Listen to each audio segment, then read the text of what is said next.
Buckle up, folks, because we're diving headfirst into a jaw-dropping day that's equal parts regal, riveting, and downright awe-inspiring. Picture this: the windswept plains of Scotland, the roar of cutting-edge aircraft slicing through the sky, and the king himself, yes, King Charles, stepping onto the hallowed grounds of RAF Lossiemouth. This wasn't just a visit. It was a moment etched in history, a dazzling blend of tradition, power, and pride. His Majesty was there to present the coveted squadron standard and get an up-close look at the Royal Air Force's shiny new toy, the Boeing P-8A Poseidon. Trust me, this is a story you won't want to miss. Let's set the scene. RAF Lossiemouth, nestled in the rugged beauty of Moray, Scotland, isn't just any airbase. It's a fortress of courage, a hub of innovation, and a cornerstone of the UK's defense. On this crisp, electric morning, the base was buzzing with anticipation. Airmen and women stood tall, their uniforms pristine, their eyes gleaming with pride. The sky above was a canvas of gray and blue, as if nature itself knew something monumental was about to unfold. And then, like a scene from a blockbuster movie, King Charles arrived, his presence commanding yet warm, a living symbol of continuity in a fast-changing world. Why was this visit such a big deal? Well, let's break it down. The squadron standard isn't just a flag. It's a sacred emblem, a badge of honor earned through decades of service, sacrifice, and sheer grit. Presenting it is no small feat. It's a ceremony steeped in tradition, a nod to the brave souls who've served and the ones who'll carry the torch forward.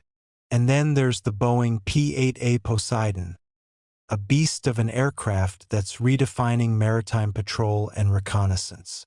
This wasn't just a royal visit. It was a celebration of legacy and a bold leap into the future. Are you hooked yet? Because we're just getting started. As King Charles stepped out of his sleek, blacked-out vehicle, the atmosphere crackled with excitement. The crowd, military personnel, local dignitaries, and a smattering of lucky onlookers, erupted into respectful applause.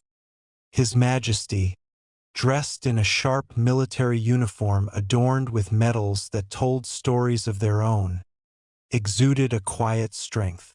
At 76, he carried himself with the vigor of a man half his age, his eyes scanning the scene with genuine curiosity and pride. This wasn't a king just going through the motions. This was a leader deeply invested in the people and machines defending his nation.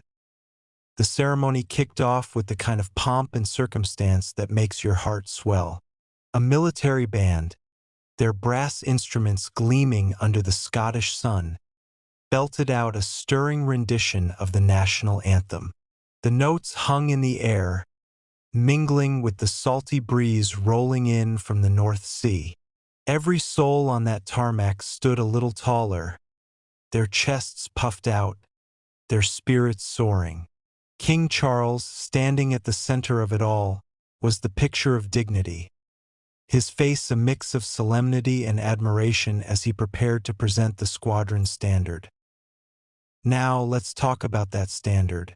If you're picturing just a fancy flag, think again. This is a symbol forged in the fires of history, a banner that carries the weight of every mission flown, every life saved, every battle won. For the squadron receiving it, it's a moment of unparalleled pride, a recognition of 25 years of unwavering service. As King Charles stepped forward, the standard in his hands, you could feel the gravity of the moment. The crowd fell silent, the only sound the faint hum of distant aircraft and the rustle of the standard's rich fabric in the breeze. This was meant to be Oprah's crowning glory, A dynamite exposé that would cement her as journalism's eternal boss lady. A cultural earthquake, her triumphant comeback, with Harry and Meghan as the glittering prizes in her new media kingdom. But off-camera, Oprah was shaken, stirred, and second-guessing everything from the jump. A veteran Harpo producer who slaved over that special Dishes the Dirt. Just days post-airing, Oprah confided to her tight-knit crew, "This wasn't real journalism. It was straight-up PR wizardry. I tossed them the mic, and they sprinted a marathon with it." The backlash crept in slow at first. Fact-checkers sniffed out the lies. Royal insiders leaked damning proof. Public vibes shifted like quicksand. Yet Oprah, stone-cold silent.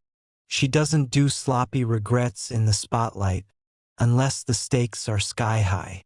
And now the puzzle pieces are snapping together. Sources deep in Apple TV circles say Oprah recently unloaded to a set guest. "I've grilled presidents, stared down warlords, uplifted survivors, canonized saints, but nobody ever twisted my trust into a weapon like that. Never." She skipped naming Meghan, but come on, who else? That zinger, the biggest blunder in my broadcasting saga, morphed into memes, front-page firestorms, a global wake-up slap. The woman who ruled by instinct, by that unerring gut feel, now confesses she ignored the red flags. Why? Meghan mastered the role like a pro actress, and Oprah, the empathy empress, dropped her shield. The Meghan-Harry-Oprah bombshell blasted onto screens March 7, 2021.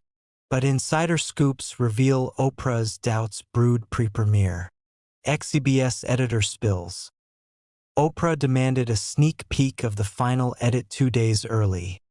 Not for tweaks, but to scan the vibe. She binged it twice.